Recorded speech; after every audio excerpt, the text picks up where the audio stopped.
පටිගත කළ උත්තම දේශනාව.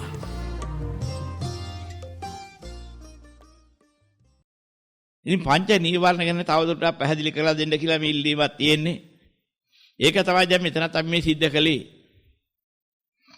කාමච්ඡන්ද, ව්‍යාපාද, තීන මිද්ද, උද්ධච්ච, කුකුච්ච, විචිකිච්ඡා කියලා. මේ වෙන්නුව ටික සිද්ධ වෙන්නේ කොහොමද කියන එකයි මේ විග්‍රහ කළේ. බුදුදහම පිළිබඳ යථාර්ථය පොඩ්ඩක්වත් දැනගන්න අහගන්න හම්බුනේ නැත්නම්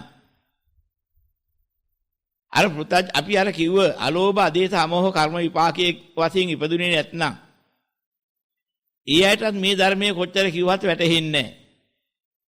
ඒකට හේතුව විපාක වශයෙන් ලැබුණ ගතහිත දෙක ධර්මයේ තෝරා ගන්න තරම් ඥානවන්ත නැහැ. ඒක තමයි අඩුපාඩුවක් තියෙන්නේ. එතන ලෝභ මෝහ දේශ මෝහ කියලා දෙකක් තියෙනවා. ඒතර එහෙම උපදින හිතක් තියෙනවා. මෝහේ වහ ගන්නවා. ඒ වහගත්තාම ලෝභ මෝහ වෙනවා. විපාක වශයෙන් එනකොට අලෝභ ආදේශ මොහ තුනම විපාකයේදී නැති වෙනවා. ඉන්හායේ උපත් හතර පාගත වෙනවා. අහේතුකය කියලා එයාට කියනවා. අලෝභ හේතුවත් ආදේශ හේතුවත් අමෝහ හේතුවත් කියන මේ හේතු තුනම නැති එක අහේතුක වෙනවා. ඒ කියන්නේ හේතුව ලෝභ දේශ මොහත් හේතු තමයි.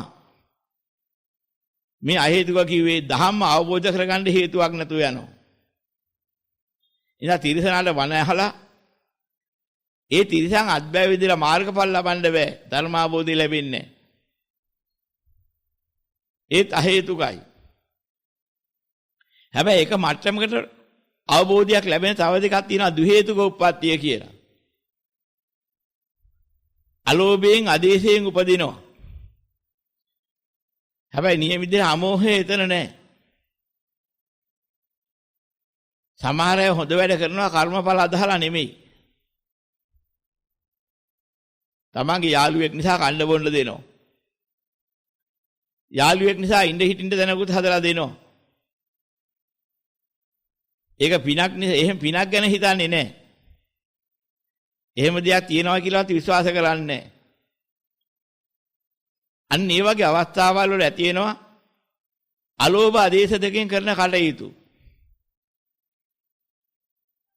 අමෝහය නැති නිසා ඒතර ඒ විපාකයෙන් උපදිනයි ද්වි හේතුක වෙනවා.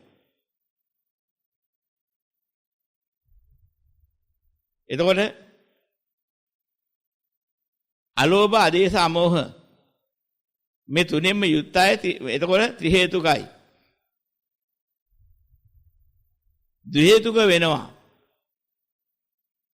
ඔය අලෝභ ආදේශ දෙකෙන් උපදින අය. ලෝභ දේශ මොහයන්ගෙන් උපදින අය අහේතුක වෙනවා. අහේතුක වෙනවා කිව්වේ කර්ම විපාක වශයෙන් උපදිනවා. අලෝභයත් නැහැ, ආදේශයත් නැහැ, අමෝහයත් නැහැ කිය ප්‍රතිඵල ගන්න බැරි තැනක. හේතු නැත්නම් ඵලයක් නැහැ. ඔතන අහේතුක කියලා කිව්වේ හේතුවක් නැති කියන එක නෙමෙයි. අවාසනාවන්තකම. අහේතුකය. වනහලා ප්‍රතිඵලයක් ලබා ගන්න බැරි එක. අන්න ඒ වගේ තත්ත්වයකටපත් වුනහම ඒ හේතු වාසනාව නැති වෙනවා. ඒක තමයි ස්වභාවය. ඉතින් කාමච්ඡන්දයේ ස්වභාවය ඔක තෝරා ගන්න ඕන ඒ විදිහට. කාමයන්ගෙන් මත් වෙන ස්වභාවයක් එනවා. ච අන්ධ වෙනවා. ච කියේ චිත්තය. හිතට තේරුම් ගැනීමේ හැකියාව නැති වෙනවා. ඒ தත්ත්වයේ ඉක්මවල යථාර්ථය. ච අන්ධයි ඡන්දයි. ඒක ඡන්දයක් නරක පැත්ත එකක්. අදහස් දෙකක් තියෙනවා. ඡන්ද දේශ බය මෝහ කියන තැන අගතියටපත් වෙන කාරණේ ඡන්දයක් ඔය කිව්වේ. කුසල ඡන්දය කියලා එකක් තියෙනවා. ඡන්ද ඉද්ධිපාදේට. හිත කුසලයෙන් අන්දවා ගන්නවා. ඒ අර්ථය එතන තියෙන්නේ. කුසලයේ නැමැති ඇඳුම හිතට දෙනවා. සිල් ඇඳුම. ඒ කියන්නේ පිටින් පොරෝණ එක නෙමෙයි ඔය කියන්නේ. හිත පිරිසිදුයි. සුදු හිතකින් වැහිලා යනවා. හිත වැහිලා තියෙන සුදු ආලෝකයකින්.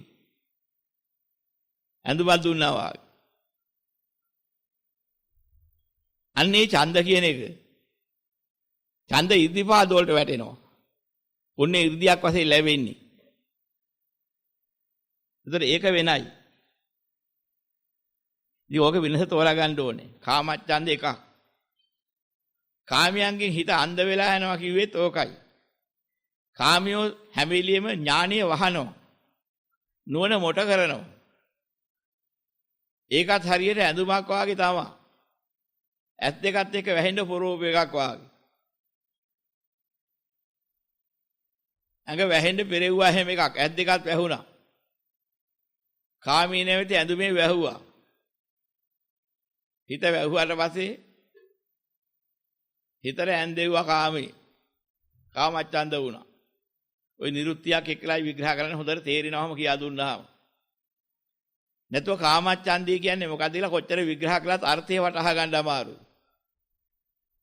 ඔක වෙනස තෝරා ගන්න ඕනේ ඒ විදිහට. අනික තියෙනවා ව්‍යාපාද නීවරණේ තව එකක්. ව්‍යාපාදී කියන්නේ තරහ කිව්වට බෑ. අනාගාමී ඵලයට එනකම් ව්‍යාපාද තියෙනවා. හැබැයි ව්‍යාපාද නීවරණේ සෝවාන් ඵලයේදී නතර වෙනවා. මේ ව්‍යාපාද කියන වචනේ නිරුක්තිය ගන්න ඕනේ. ඒ මොකක්ද කියලා හොයාගන්න. ව්‍ය කියන්නේ වැය වෙනවා. යම්කිසි ගුණධර්මයක් යම්කිසි ගති ලක්ෂණයක් තියෙනවා. මේ සතර සැරිසරන සත්වෙින්ද ගති පහක් තියෙනවා. සැරිසරන සත්වෙින්ද ගති පහක්. මේකෙන් දේව ගතියයි මනුෂ්‍ය ගතියයි කියන දෙගතිය සුගතිය වලට වැටෙනවා. තිරිසං ගතිය, പ്രേත ගතිය, නිරේ ගතිය කියලා තව ගති තුනක් තියෙනවා. ඒක සතර පහේ පැත්තට වැටෙනවා. ධර්ම අවබෝධයක් ලැබුණ තැන් පටන් ගති නියත වෙනවා. ඒ කියන්නේ ගතිය වෙනස් වෙන්නේ නැති වින් තත්ත්වයටපත් වෙනවා. දේව ගතිය හෝ මනුෂ්‍ය ගතිය කියන දෙගතිය ඉක්ම යන්නේ නැහැ. කවදාවත් යාට තිරිසං ගතියක් පහළ වෙන්නේ නැහැ. පෙරේත ගතියක්, නිරේ ගතියක් පහළ වෙන්නේ නැහැ මනසට සෝවාන් වෙච්ච තැන් පටන්. ඒතර මොකද වෙන්නේ? එයා කවදාවත් මේ ලැබූ ගුණයෙන්, ලැබුව ඥානය විනාශ වෙන පැත්තට වැටෙන්නේ නැහැ. වැය වෙන පැත්තට වැටෙනවා නම් වැය පාද වෙනවා. වැයට පාදක වෙන්නේ නැති නිසා ව්‍යාපාද නැහැ. තරහවක් ඇවිදිලා ඒ ගතිය ගිහිලා තිරිසන් වෙන්නේ නැහැ කවදාවත්. වැය වෙන පැත්තට ගියොත් එනවා ඒක. කොටි වලසු වාගේ වෙනවා. මොකක් නිසාද ව්‍යාපාද වුණොත්? ව්‍යාපාද වෙන්නේ නැහැ. ඒක නීවරණයක්. ඒක නෑ සෝවාන් පුද්ගලයාට. එහෙනම් සෝවාන් පුද්ගලයා මේ වැය වෙන්නේ පැති තුනක් තියෙනවා. ඒකට යන්නේ නැහැ. ධන පැත්ත තියෙන්නේ දේව ගතියයි මනුෂ්‍ය ගතිය. වැය පැත්තට ව්‍යාපාදයේ තියෙනවා තිරිසන් ගතියයි, പ്രേත ගතියයි, නිරේ ගතියයි. ওই ගති තුන කරා ගෙනියන්නේ නැහැ තරහව. තරහව නැති වෙන්නේ නැහැ. තරහ තියෙනවා. පලිගන්න જાතිය, වෛර කරන જાතිය ඒවා නෙවෙයි. එක්තරා මට්ටමක් බැන්න ඉවරයි. ඉතින් ඒක ඉතර අල්ලා ගන්න දෙයක් නෙවෙයි. පලිගන්න එකක් නැහැ. පස්සෙන් පන්න පලිගන්න බලාපොරොත්තු නැහැ. එහෙම දැවෙන්නේ නැහැ. ඒ දැවෙනවා නම් ව්‍යාපාදයට වැටෙනවා. ඒක නීවරණය. එහෙම වැටෙනවා නම් එයා පෘථජනයේගේ මානසිකත්වයේ ඉන්නේ. ආර්ය මානසිකත්වයක් නැත්නම් එහෙම වෙන්නේ. මේ ව්‍යාපාද නීවරණේ සෝවාන් වෙනොත් නැති වෙනවා කියොත් ඕකයි. තරහ නැති වෙන්නේ අනාගාමි ඵලය ලැබුවාම. හැබැයි ඒ හිතට රිදෙන ගතියක් එනවා. හිත කීරි ගැහෙන ගතියක් එනවා කවුරු හරි බැන්නොත් එහෙම. නැත්නම් නොකල විත්තක් කළොත් හිතට රිදෙනවා. මූණ අඳුරු වෙනවා ටිකක්. ඒ ගතිය අරිහත්ත්වයටපත් වෙනකල් නැති වෙන්නේ නැහැ. ඒකද කියන්නේ අලු ගොඩකට ගලක් ගැහුවා වයි කියලා. උද්දච්ච අවස්ථාව. උදහස් වෙන ගතියක් තියෙනවා. උදහස කියන්නේ තරහක් නෙවෙයි. වැරදි වැඩක් කරනවා දැක්කහම ඒ වැරදි වැඩක් කරනවා දැක්කහම ඇතිවෙනා උදහස් බව. මොකද මේ අසත්පුරුෂයා? මොකද මේ කාලකන්ණි මිනිසයා? නීච වැඩ කරන අසත්පුරුෂයා නීචයා. මෙන්න මෙහෙම අදහසක් එනවා. ඔය අදහස නැති වෙන්න අරිහත්ත්වයටපත් වෙන්න ඕනේ. හැබැයි ගහ බැන ගන්න මට්ටමක් නෙමෙයි ඒ කියන්නේ. වැරද්ද දැක්කහම ඇති වෙන එක්තරා නොරිස්සුම් ගතිය. අනාගාමී කෙනාට ඒක තියෙනවා. ඒක වැටෙන්නේ උද්දච්ච කියන නීවරණයට නෙමෙයි ඔය කියන්නේ. උද්දච්ච කුකුච්ච කියලා නීවරණයක් තියෙනවා. ඒක නෙමෙයි උතන කිව්වේ. ඔන්නේ උදහස් බව. ඒක නීවරණයක් නෙමෙයි කෙලෙස් වලට අයිති කොටසක්. ඒක නැති වෙන්නේ අරිහත් ඵලයෙන්. රූප රාග අරූප රාග මාන උද්දච්ච විද්‍යාව කියන තැන නැති වෙන උද්දච්ච නැති වෙන අන්තිමට. එන රහතන් වහන්සේට තමයි ඒ කියන தත්ත්වේ නැති වෙන්නේ. ඉතින් ඔගේ ස්වභාවය දකින්න ඕන විදිහට. ඒතොර උද්දච්ච කුකුච්ච කියන නීවරණයක් තියෙනවා. ඒ කිව්වේ එතන උද්දච්ච කියන්නේ හරි ගැඹුරු පැත්තක්. උදහසින් නවතින්නේ නැහැ ඒක. ඒක සමග බැඳිච්ච තව නීවරණයක් තියෙනවා. ඒකට වැටෙනවා ඒකලම. උඩගු බව නිසා මනස ඉක්ම යනකොටම කුක්කු අච්ච කියන වචනයක් තියෙනවා. කුක්කුච්ච කිව්වේ ඒකයි. කුක්කුච්ච කියන එක පද නිරුක්තියෙන් තෝරා ගන්න ඕනේ. පහත් ගතියේ බැස්සලා ඉතින් ඉක්ම යනවා යථාර්ථේ. කුක්කුච්ච වෙනවා. එන උද්දච්ච සමග නැගෙන කුක්කුච්චයක් ඇත්නම් මේ දෙක එකතු වෙලා එක නීවරණයක් වෙනවා. උද්දච්චේ වෙනම නීවරණයක් නෙමෙයි. උද්දච්චේ නැගෙනකොටම ඒකේ බැඳලා කුක්කුච්ච කියන නීවරණය ගොඩ නැගෙනවා නම් අන්නේ උද්දච්චයත් එක්ක එකතු වෙන කුක්කුච්චේ නීවරණය. සෝවාන් බුද්ධිලට උද්දච්ච කුක්කුච්ච කියන දෙක එකතු වෙලා හැදෙන නීවරණේ නෑ. උද්දච්චේ තියෙනවා. අර කියන කුක්කුච්චයත් එක්ක එකට බැඳිලා එකතු වෙන්නේ නැහැ. ඔය චෛතසික දෙකක්. පාප චෛතසික දෙකක්. උද්දච්ච නැගිනකොටම කුක්කුච්චයත් ඒක සමග නැගුණොත් ඊ ඇතින උදහස් බව නිසා මනසින් පහත් බවටපත් වෙනවා. ගහන්න ඕන, මරන්න ඕන, කපන්න කොටන්න ඕන කියලා වැහැලා යනවා පල්ලෙහාට. ඇතින උදහස් බවත් එක්කලම. එහෙම තියෙනවා නම් උද්දච්ච කුක්කුච්ච නීවරණයක් වෙනවා. උද්දච්චයෙන් පමණ සීමා වෙනවා සෝවාන් වෙන තැන් පටන්. කුක්කුච්චේට බහින්නේ ඒක නීවරණය. ඒ උද්දච්චයේ එතෙන් ගිහිල්ලා අරිහත් ඵලයට යනකොටයි නැති වෙන්නේ ඉවරටම. ක්‍රමක්‍රමී බල විදිලා යනවා. ගිහිල්ලා අරිහත් ඵලයේදී ඒ උදහස් බව සම්පූර්ණ අතර වෙනවා. ඉතින් අරිහත් ඵලයට ඇති උන්වහන්සේට කවදාවත් කාටවත් දොස් කියන්න බයින්ද හිතෙන්නේ නැහැ. ඒකයි ස්වභාවය. ඒ නීවරණ එකක් පාප පැත්තට වැටෙන ඊටලා බාල හරියත් පව් පැත්තට වැටෙනවා. බාහිත පාපී කියන්නේ රහතන් වහන්සේගේ මෙහා කාටවත්. එහෙනම් රහතන් වහන්සේට බාහිත පාපීවත් බැහැර කළ පව් ඇත්තා කියන වචنين හඳුන්වනවා. රහතන් වහන්සේගෙන් පව් සිද්ධ වෙන්නේ නැහැ කවදාවත්. එහෙනම් යම් උදහස් බවක් ඇත්නම් ඒකත් පව් වලට වැටෙනවා. ඒ උදහස් බව රහතන් වහන්සේට නැති නිසා උද්දච්චයේ පමණක් කුක්කුච්චේ සමග නොවේදී සෝවාන් වෙච්ච තැන් පටන් ක්‍රමක්‍රමයෙන් පවතිනවා සහ මුලින් ඉවර වෙන්නේ අරිහත් ඵලයේදී. හැබැයි නීවරණයේ මෙහාට තියෙන පල්ලෙහාට උද්දච්චයේ සමග කුක්කුච්චේ කියන පහත් බවටපත් වෙලා ඔව් මහ විනාශයන් ඇති කරන තත්ත්වයක් තියෙනවා උදහසත් සමග. ඒ පෘථග්ජන බුද්ධිලයාගේ නීවරණ ලක්ෂණය. ආර්ය වූ තැන් පටන් ඒ නීවරණේ දුරු වෙනවා. අනික තමයි විතිකිච්ඡාව. විතිකිච්ඡා කියන්නේ මොකක්ද අහපුවාම සැකේ කිව්වට තේරුම් ගන්න බෑ. ඒ සාමාන්‍ය දල අදහසක් විතරයි ඒ දුන්නේ සැකේ කියලා.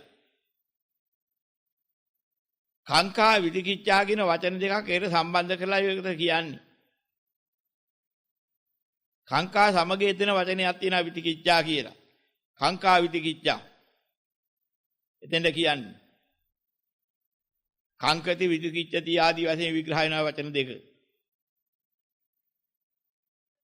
ඒක පාපයක්. යමක් තේරුම් ගන්න බැයි නම් තේරුම් යනකම් ඒ සැකේ ඇරෙන්නේ නැහැ. හැබැයි ඒක විමර්ශනයට ලක් කරන්න හේතුවක් වෙනවා. ඒක වෙනයි. මහා නාම ශාක්‍ය කුමාරයා සෝවාන් වෙච්ච කෙනෙක්. හැබැයි සෝවාන් වෙලා ඉඳලා ඒ සෝවාන් වෙච්ච මහා නාම ශාක්‍ය කුමාරයා තමන්ගේ වැඩ පොළවල් වලට යනකොට එයා ඉතින් සිටුවරේ. එයාට තියෙනවා එයාගේ කඩ මණ්ඩි. නැන කඩ වීදි තියෙනවා. ඇත්ගාල් අස්ගාල් ආදී මේවත් තියෙනවා. ඕවට ගිහින් බලනකොට ඔය අඩුපාඩු දැක්කහම සේවකයන්ට අඬගහලා බයිනවා. සැර කරනවා. හැබැයි යාට ධර්ම අවබෝධයක් ඇති නිසාම හිතෙනවා. අනේ මේ වෙලාවක මම මලොත් එහෙම මොකක් වෙයිද? මගේ හිත ටික හිතුණානේ. මගේ හිත දූෂේලා ගියා වගේ මට දැනුණා. මං අපාය යන්නේ නැතුව බේරුණා පුදුමයිනේ. මෙහෙම මට දූෂිතාවයක් මගේ හිතට ආවන්නේ. ඔහොම හිතට එනවා. දැන් මෙතෙන්දි තේරුම් ගන්න ඕන වැදගත් හරියක් තියෙනවා. පෘථග්ජන කෙනෙකුට මට දූෂිත හිතක් ආවනේ කියලා හිතා ගන්නත් හරි අමාරුයි. පෘථග්ජන පුදුලා හැම වෙලේම ඉන්නේ මම හරි. අනිකයි වැරදි. මම වැරදි කියලා අදහස් කරගන්න හැකියාව බොහොම අඩුයි පෘථග්ජන පුද්ගලයාට. පිළිගත්තා කිව්වත් කරන්න දෙයක් නැතුව පිළිගන්නවා මිසක්. ඒ පෘථග්ජන මට්ටමේ ඉන්න තාකල් හිතේ අටින් හරි කියනවා ඒ උනහට මම හරිනේ. මම බැන්නේ හේතුවක් ඇතුවනේ. මම ඕකට ගැහුවේ මෙන්න මෙහෙම හේතුවක් තියෙන නිසානේ. මම හරි. ඔය අදහස අභ්‍යන්තරේ රැව් දෙනවා. පෘථග්ජන මිනිසයාගේ හැටි. යම් පාපයක් කරලා මම වැරදිනේ කියලා අදහස් ගන්න කැමති නැහැ. යම් කෙනෙක් කියා දෙන්න ගියොත් එයාට බයිනෝ. අනේ ඔබේ බණ තියන ඵලයේ යන්න. මේ පෘථග්ජන මනසේ හැටි. ඒක පිළිගන්න කැමති නැහැ. කාංකා පද නිරුක්තිය අහකල අර්ථය තෝරන්න බෑ.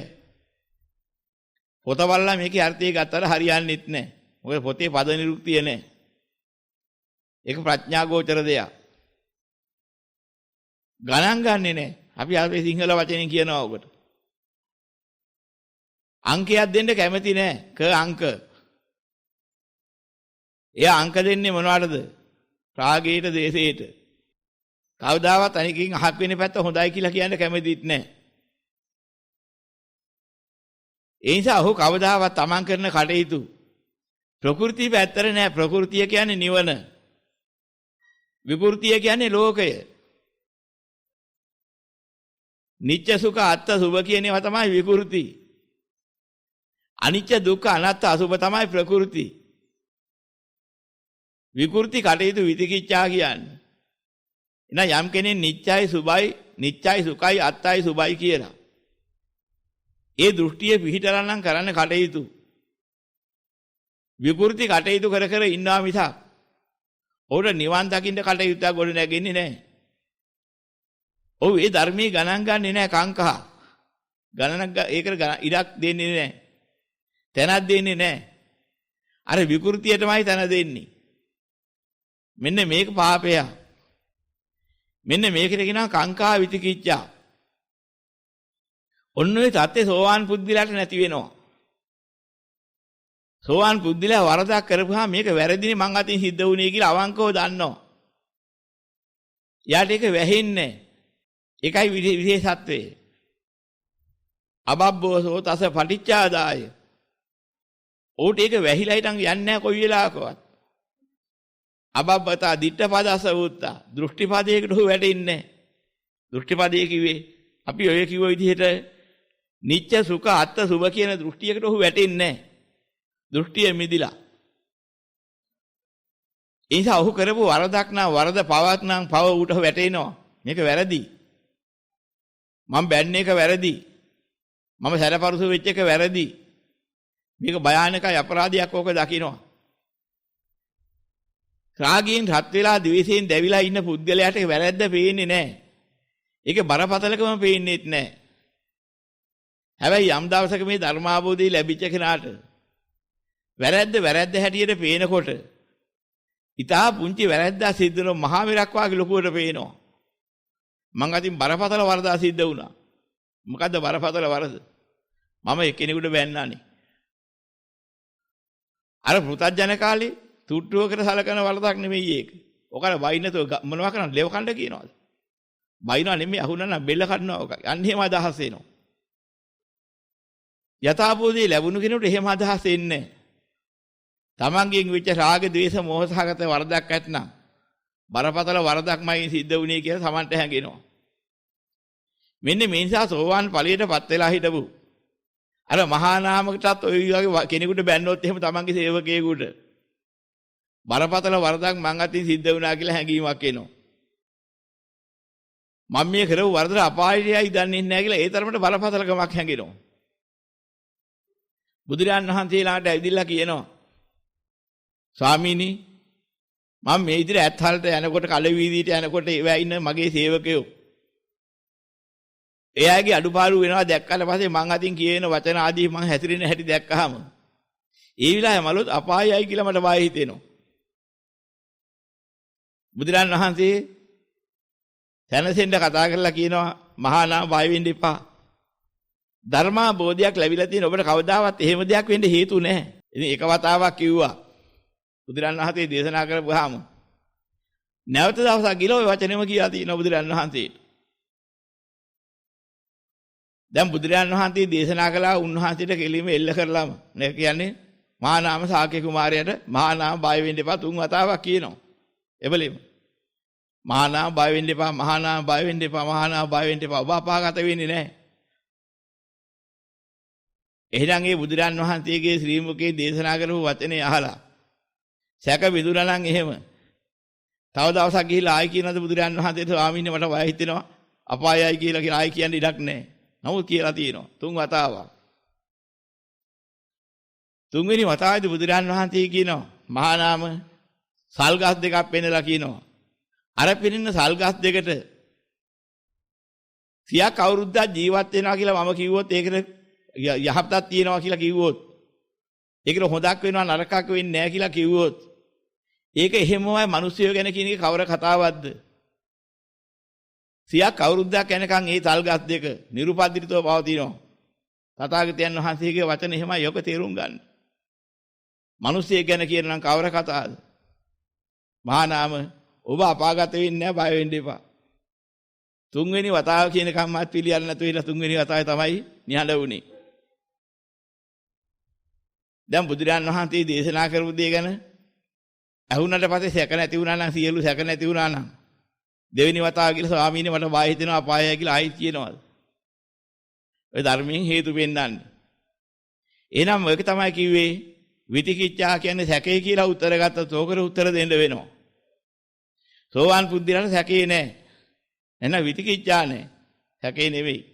නමුත් අද දෙන පිළිතුරේ හැටියට කියන්නේ සෝවාන් පුද්ගලයාට සැකයක් නැහැ කියලා. බුදුන් කෙරෙහි සැකයක් නැහැ, දහම් කෙරෙහි සැකයක් නැහැ කියලා ගත්තා නම් බුදුරජාන් වහන්සේම දේශනා කරනවා ওই ධර්මයේ මහා නාම බය වෙන්න එපා, ඔබ අපායගත වෙන්නේ නැහැ. එහෙම හේතුවක් ඔබට නැහැ කියලා. එහෙනම් බුදුන් කෙරෙහි සැක නැති වුණා නම් ධර්මයේ කෙරෙහි සැක නැති වුණා නම් දෙවෙනි දවසේ ගිහිල්ලා බුදුරජාන් වහන්සේට කියා සිටින්න හේතුවක් නැහැ. ස්වාමීනි මට වාය හිතෙනවා අපායයි කියලා ආයි කියන්න විදිහක් නැහැ. එහෙනම් මොකද්ද මේ කිව්වේ? හැබැයි කාංකා විතිකිච්ඡා කියන දෙකම මහා නාම ශාක්‍ය කුමාරයාට අහලකටවත් මතුවෙන්න හේතු නැහැ. එහෙනම් මොකද්ද මෙතන පෙන්වන්නේ? දෘෂ්ටි වශයෙන් ඔහු නිදහස් වෙලා තියෙන්නේ නිච්ච සුඛ අත්ත සුභ කියන මේ කාරණා හතරට. අනිත්‍ය දේ නිච්චයි කියලා කවදාවත් නිගමනය කරන්නේ නැහැ කියන්නේ. දුක සැපයි කියලා නිගමනය කරන්නේ නැහැ. දුක්ඛ සුඛයි කියන්නේ.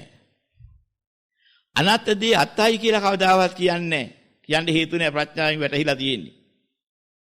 අසුභේ සුභයි කියලා නිගමනයක් දෙන්නේ නැහැ. මේ කය සුභද අසුභද කියලා ඇහුවොත් මේ කය අසුභයි කියන එක ඇත්ත සුභයි කියන්නම් බෑ කියලා අවංක උත්තරයක් දෙනවා. එහෙනම් සුභ කය උඹ අසුභ කය පස්සේ යන්නේ මොකද? මම ආස්වාදයේ විල කරලා නැහැ. අසුභ දැන දැනත් මං ඒ පස්සේ යනවා තමයි. උත්තරේ ඒක වෙනවා. මොකද කාමරාග ඉවර කරලා නැති නිසා මේ කුණු කයි දෙතිස් කුණුව කොට්ටාසයකින් යුක්තයි මේක අසුබයි මං ඒක ගැන සැකයක් මට නැහැ මේක සුබ දෙයක් නැහැ කියලා දන්නවා කියලා කිය. එහෙම තේරෙද්දි අර කාමාස්වාදයේ සඳහා මේ කය පස්සේ යනවා. මොකක් නිසාද වෙලා තියෙන්නේ? අන්න විතිකිච්ඡා නැතුව යථාර්ථයේ දැකද අවස්ථාවක් එනවා. විකෘතිය නැහැ. කෘත්‍යය තියෙනවා. කාම කටයුතු කරනවා විකෘතියෙන් නිදහස් වෙලා. මේක හොඳ දෙයක් මේක සදාතනික වටිනා දෙයක් කියන දෘෂ්ටිය නැහැ. ඒ බුදුරයන් වහන්සේ දේශනා කළ ධර්මයේ අකුරටම ගණන් ගන්නවා. ඒකට විරුද්ධ වෙන්නේ නැහැ. අනිත්‍ය දේ අනිත්‍යයි කිව්වනම් ඒක තමයි මේ ධර්මයේ කිව්වේ. අර සියලු වචනම නෙමෙයි මේ කියන්නේ.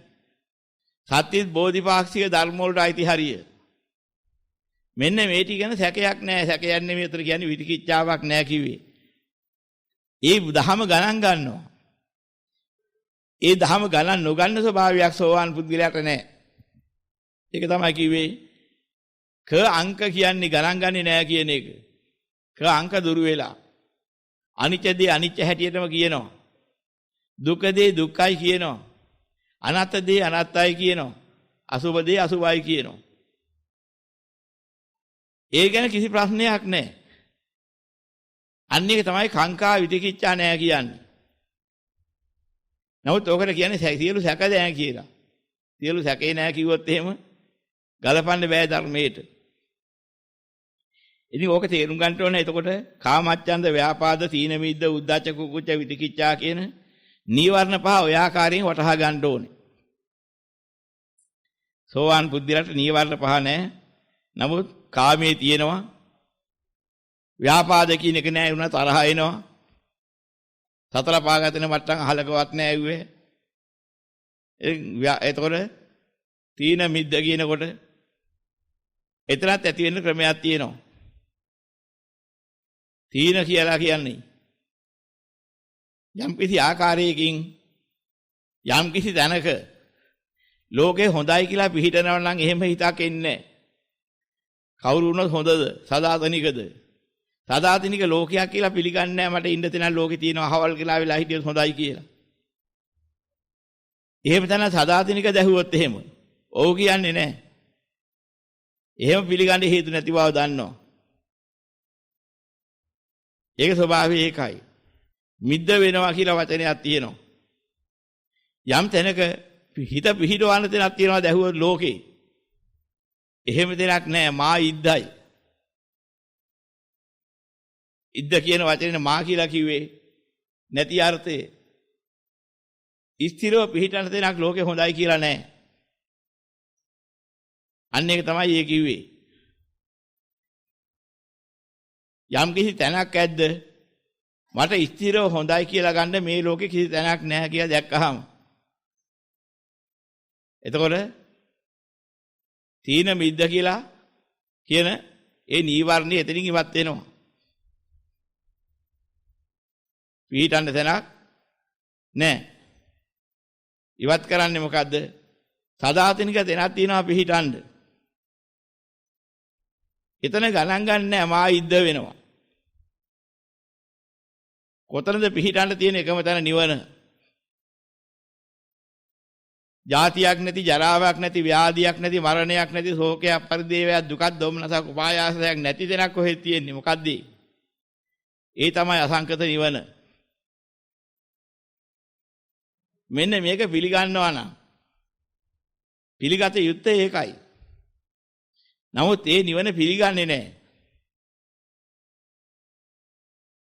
අන්න ඒ තත්ත්වෙටපත් වෙනවා. මේ ලෝකෙටම ඇලිලා ඉන්නවා. ලෝකේ හොඳයි නිවන නොහොඳයි. නිවන පිළිගන්නේ. අන්න ඒකයි තීන විද්ද කියන ලක්ෂණය. කම්මැලිකමයි නිදිමතයි කියවට හරියන්නේ නැහැ. ඕක විවිධ රෝගාබාධ වලටත් හැදෙනවනේ. දවස් 4-5 කන්න නැතුව හිටියොත් එහෙම නැගිට ගන්න පන්න නැති වුනහම ඒ බුදියාගෙන ඉන්නවා. ලෙඩ දුකක් හැදිනවා. රෝගයක් වශයෙන් නිදිමතත් එනවා. නැගිටලා ඉඳත් බෑ කම්මැලි. ඔය බුදියා ගන්නවා. මේ කම්මැලිකමයි නිදිමතයි තීන මිද්ද කිව්වොත් අන්න එහෙම එකක් වෙනවා එතකොට. ඒකත් තීන මිද්ද වෙනවනේ. ඒක කායික රෝගාබාධයක ලක්ෂණය. ඒක නෙමෙයි උතන මේ කිව්වේ. ඇති වෙන වෙනස දකින්න ඕනේ. මෙතෙක් දහම් ඇහු සෑම සියලු දෙනාම අප්‍රමාදව මේ දහම් තුලින් ලෝකේ බලාපොරොත්තු වෙන්න එපා. නිවන බලාපොරොත්තු වෙන කටයුතු කළා අප්‍රමාද නිවන් දකින්න අදිෂ්ඨාන කරගන්න සෑම සියලු දෙනාට යහපතක් වේවා.